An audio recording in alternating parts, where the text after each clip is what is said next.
Hi friends, வணக்கம் and welcome to Chettiar kitchen. இன்றைக்கி நம்ம கிச்சனில் ஒரு ஹெல்த்தி ரெசிபி தாங்க பார்க்க போகிறோம். நம்ம ஹெல்த்தை இம்ப்ரூவ் பண்ணுறதுக்கு சிறுதானிய உணவுகளை சேர்த்துக்கிட்டே வர்றது ரொம்ப நல்லது. அதனால் இன்றைக்கி நம்ம கிச்சனில் தினை அரிசி வச்சு பாயாசம் செய்கிறது எப்படின்னு தாங்க பார்க்க போகிறோம். இது நல்ல டேஸ்ட்டாக இருக்கும், எல்லாருக்குமே பிடிக்குங்க. பெரியவங்களுக்கு மட்டும் இல்லாமல் பசங்களுக்குமே ரொம்ப பிடிக்கும்.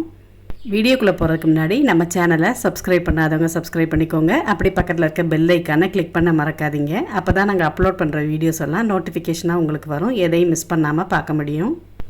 தினை அரிசி பாயாசம் செய்கிறதுக்கு 1/2 கப் தினை அரிசி எடுத்து வச்சுருக்கேங்க. இதை ஒரு பவுலில் சேர்த்துக்கலாம்.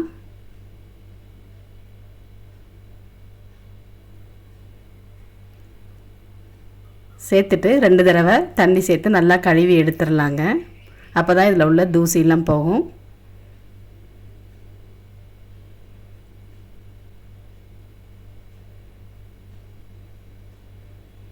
தண்ணி வடித்து எடுத்துட்டேங்க. திருப்பி தண்ணி சேர்த்து நல்லா கழுவி எடுத்துக்கிறேன். எடுத்துட்டு அதில் உள்ள தண்ணி வடிய விட்டுறணுங்க. ஒரு ஜல்லடையில் இந்த மாதிரி வடித்து எடுத்துக்கலாம். அதோட கூட 1 டேபிள் ஸ்பூன் பாசிப்பருப்பு அதையும் கழுவிட்டு சேர்த்துக்கிறேங்க. பாயசத்துக்கு பாசிப்பருப்பு சேர்க்கும்போது நல்ல டேஸ்ட்டாக இருக்கும். இல்லைனாலும் சும்மாவும் செய்யலாம். ஒரு பேனில் 2 டேபிள் ஸ்பூன் நெய் சேர்த்துக்கிறேன்.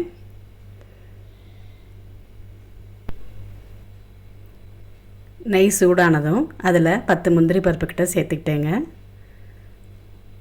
சேர்த்து வறுத்து எடுத்துக்கலாம். அதோட கொஞ்சம் கிஸ்மிஸ் பழமும் சேர்த்துக்கிறேன்.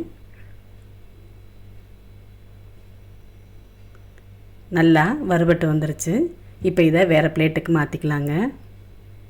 பாதாம் இருந்தால் அதுவும் சேர்த்துக்கலாம்.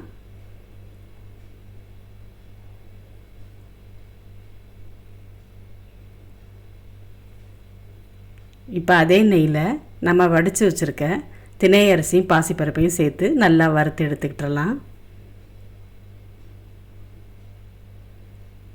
ஸ்டவ் லோ ஃப்ளேமில் இருக்கட்டுங்க, இல்லாட்டி கருகிரும்.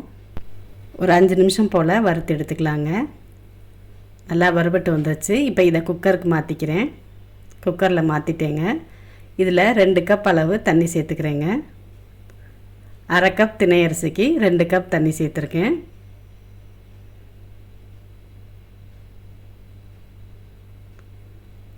சேர்த்துட்டு நல்லா மிக்ஸ் பண்ணி விட்டுடலாம். இப்போ மூடி வெயிட் போட்டுடலாங்க. 3 விசிலுக்கு வச்சு எடுத்துக்கலாம்.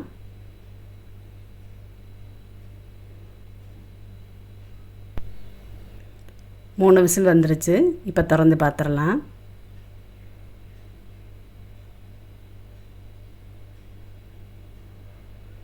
நல்லா வெந்துருச்சுங்க.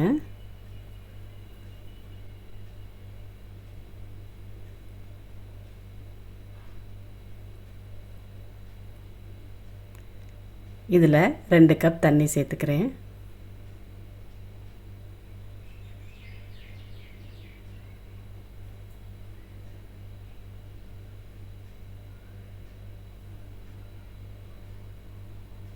தண்ணி சேர்த்துட்டு நல்லா கொதிக்கட்டும்.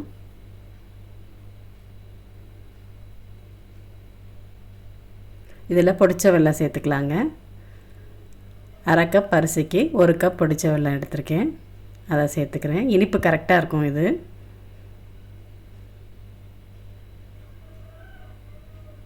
வெல்லம் நல்லா உருகட்டும்.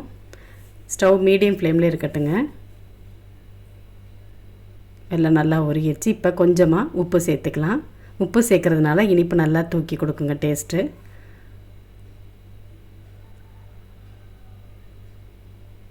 இப்போ வறுத்த முந்திரி பருப்பும் கிஸ்மிஸ் பழமும் அதில் சேர்த்துக்கிறேங்க. 3 ஏலக்காய் பொடி பண்ணி வச்சுருக்கேன், அதையும் அதை சேர்த்துக்கிறேன். சேர்த்துட்டு நல்லா மிக்ஸ் பண்ணி விட்டுறலாம்.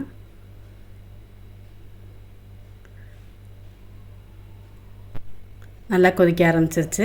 இப்போ இதில் பால் சேர்த்துக்கலாம். நான் இங்கே காய்ச்சி ஆற வச்ச பால் 1 கப் சேர்த்துருக்கேன். தேங்காய் பாலும் சேர்த்துக்கலாம். தேங்காய் பால் கெட்டியான பாலாக சேர்த்துக்குங்க. சேர்த்துட்டு ரொம்ப கொதிக்க விட்டுற வேண்டாம். லேஸ் சூடு வந்ததும் ஸ்டவ் ஆஃப் பண்ணிடலாங்க. லேசாக சூடு வர ஆரம்பிச்சிருச்சு. ஸ்டவ் ஆஃப் பண்ணிவிட்டு இதை வேறு பவுலுக்கு நான் மாற்றிக்கிறேன். நம்மளோட திணை அரிசி பாயாசம் சூப்பராக ரெடி ஆயிடுச்சு. நல்ல டேஸ்ட்டாக இருக்கும். ஈஸியாகவும் செஞ்சிடலாம். நீங்களும் ட்ரை பண்ணி பாருங்கள். இந்த வீடியோ உங்களுக்கு பிடிச்சிருந்தா லைக் பண்ணுங்கள், ஷேர் பண்ணுங்கள், உங்கள் கமெண்ட்ஸ் மறக்காமல் பதிவு பண்ணுங்கள். தேங்க்யூ.